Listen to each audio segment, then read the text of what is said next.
I'm K2's Genevieve Reaume, live here in Gates, and you can see the significant damage. The concern here now is if all of this debris doesn't get cleaned up, these mangled buildings and these charred cars, there's a worry that it could flow right on into the nearby Santiam River and impact the clean drinking water supply. And it's another sign that things definitely are not slowing down here in downtown Portland. You can see there are several people still in the park behind me, and if we cross the street here, you can see leftovers of the demonstrations overnight and the break in the fence here that was put up just yesterday. From what I can tell, it's looking like about 24, and they're mostly related to the COVID-19 pandemic and police reform. The Senate President, Peter Courtney, is calling this special session both historic and impossible. The Colton fire here is burning roughly 25 acres, and it has definitely picked up intensity in the last half an hour or so. A few crews just pulled up, and they're dealing with the north end of the fire here. You can see those flames burning through the forested area there. The Blazers need two things: a win to keep their playoff dreams alive and tie the series 3-3,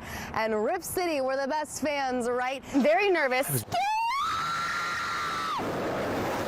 This is a cabin filter.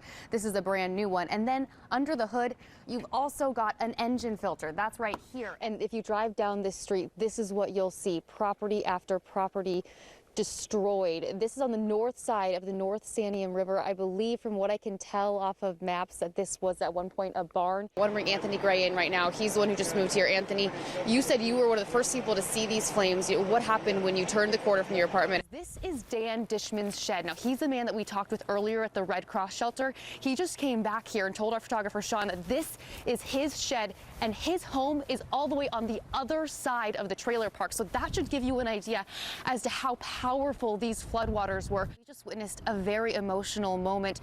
Two people just drove in here, and the woman in the passenger seat was breaking down as she saw this damage, tears streaming from her face. These are people's homes that they're coming back to, and they're coming back to scenes like this. And we're learning more details about Japan's first coronavirus death. We know the woman who died was in her 80s. She was from around the Tokyo area, but we are just learning that she had been hospitalized since February 1st and that she had not traveled to mainland China. We're now seeing video of a terrible crash that happened earlier this week.